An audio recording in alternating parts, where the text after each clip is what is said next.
Assalamualaikum warahmatullahi wabarakatuh. Salam sejahtera bagi kita semua. Om Swastiastu, Namo Buddhaya, salam kebajikan bagi kita semua. Dewan juri yang terhormat, izinkan saya untuk memperkenalkan diri terlebih dahulu. Perkenalkan saya, Aulia Nurcayani, mewakili SMA Negeri 76 Jakarta. Pada kesempatan kali ini, saya akan membawakan mosi tentang Dewan ini mendukung peralihan permanen pendidikan tersier ke format daring. Saya sangat setuju dengan mosi yang diperdebatkan di kesempatan kali ini. Sebelumnya peralihan dalam konteks umum adalah perpindahan atau perubahan suatu hal dari satu kondisi atau kepemilikan ke kondisi lain atau kepemilikan lain. Dalam hukum, peralihan hak atas tanah misalnya berarti perpindahan kepemilikan tanah dari satu pihak ke pihak lainnya. Intinya adalah perpindahan ataupun perubahan. Selanjutnya pendidikan tersier. Pendidikan tersier adalah pendidikan yang ditempuh setelah pendidikan menengah SMA atau SMK secara umum. Pendidikan tersier merujuk pada pendidikan tinggi seperti universitas, institut, atau politeknik, dan sekolah tinggi lainnya. Pendidikan tersier juga sering disebut sebagai pendidikan lanjutan atau pendidikan pasca menengah.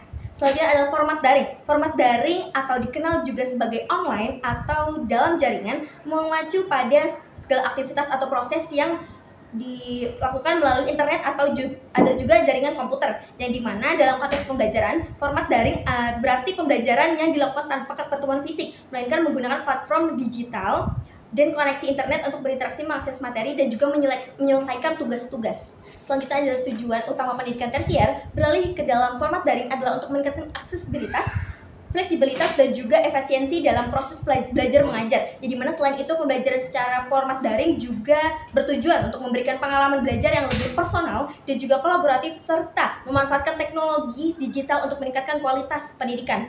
Selanjutnya, peralihan pendidikan tersier ke format daring menawarkan keuntungan-keuntungan termasuk peningkatan aksesibilitas, fleksibilitas, dan juga waktu yang tempat serta potensi penghematan biaya.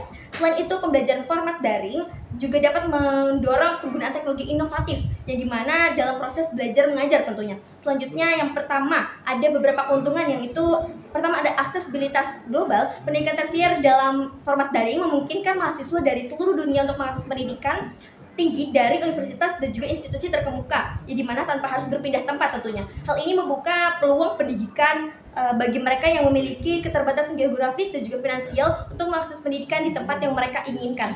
Selanjutnya ada fleksibel waktu dan juga tempat. Mahasiswa tidak lagi terpacu pada jadwal tetap. Pendidikan tersier tatap muka sehingga dapat mengatur waktu belajar mereka sendiri sesuai dengan kebutuhan dan juga aktivitas lain seperti dalam kehidupan sehari-hari atau bisa lebih produktif lagi. Selanjutnya, fleksibilitas ini sangat menguntungkan bagi mereka yang sudah bekerja atau memiliki tanggung jawab lain di kehidupan sehari-harinya tentunya, serta mereka yang jauh tinggal di tempat belajar tatap muka tersebut. Saya rasa ini akan fleksibel dalam belajar dari mana saja. Mahasiswa dapat mengakses materi perkuliahan dan juga berpartisipasi dalam diskusi dan dari lokasi yang berbeda-beda, bahkan dari luar negeri sekalipun.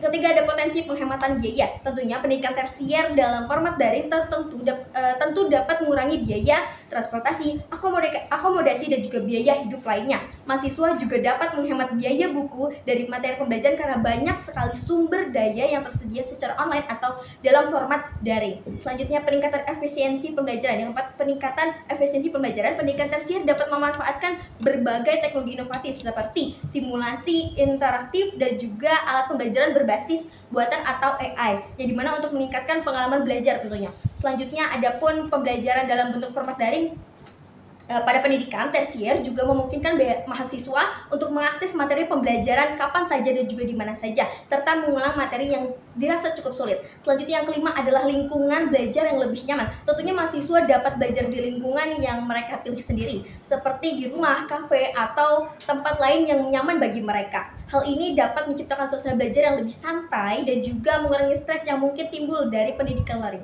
Selanjutnya, yang keenam adalah peningkatan literasi digital, yang dimana pembelajaran dalam format daring memaksa mahasiswa untuk bisa akrab dengan teknologi digital dan juga penggunaan dalam konteks pembelajaran. Hal ini dapat meningkatkan keterampilan digital mahasiswa yang merupakan aset penting di era digital saat ini dan juga ke depannya. Selanjutnya yang ketujuh adalah mempersiapkan tenaga kerja di masa depan yang membekali mahasiswa dengan keterampilan yang relevan. Pendidikan tersier dalam format daring dapat membekali mahasiswa dengan keterampilan yang relevan tentunya dengan dunia kerja, seperti keterampilan digital, keterampilan pemecahan masalah, dan juga keterampilan berpikir kritis, yang dimana memenuhi kebutuhan pasar tenaga kerja juga perlu, yang dimana pendidikan tersier secara online dapat membantu perguruan tinggi untuk menghasilkan lulusan yang sesuai dengan kebutuhan pasar tenaga kerja seperti di era digital pada saat ini.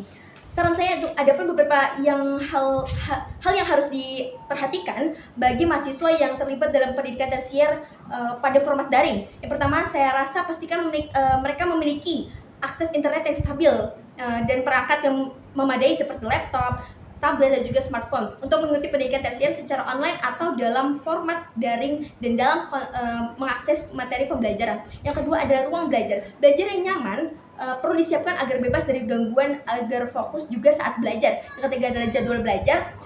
Saya rasa perlu jadwal belajar yang teratur dan juga tetap di jadwal yang tetap yang tersedia. Atur waktu untuk belajar mandiri dan juga mengerjakan tugas dan berpartisipasi dalam diskusi online dalam format daring.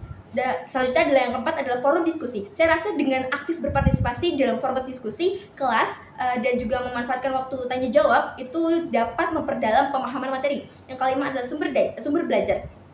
Manfaatkan sebagai sumber belajar online, saya rasa bisa seperti platform pembelajaran, video tutorial, dan juga materi yang disediakan. Selanjutnya, adapun manajemen waktu. Saya rasa mereka harus bisa kembangkan kemampuan manajemen waktu yang baik untuk mengatur tugas, deadline, dan juga kegiatan belajar. Maka dari itu saya bersama dengan tim pemerintah menyatakan bahwasanya saya sangat setuju dengan mosi yang diperdebatkan kesempatan kali ini. Terima kasih.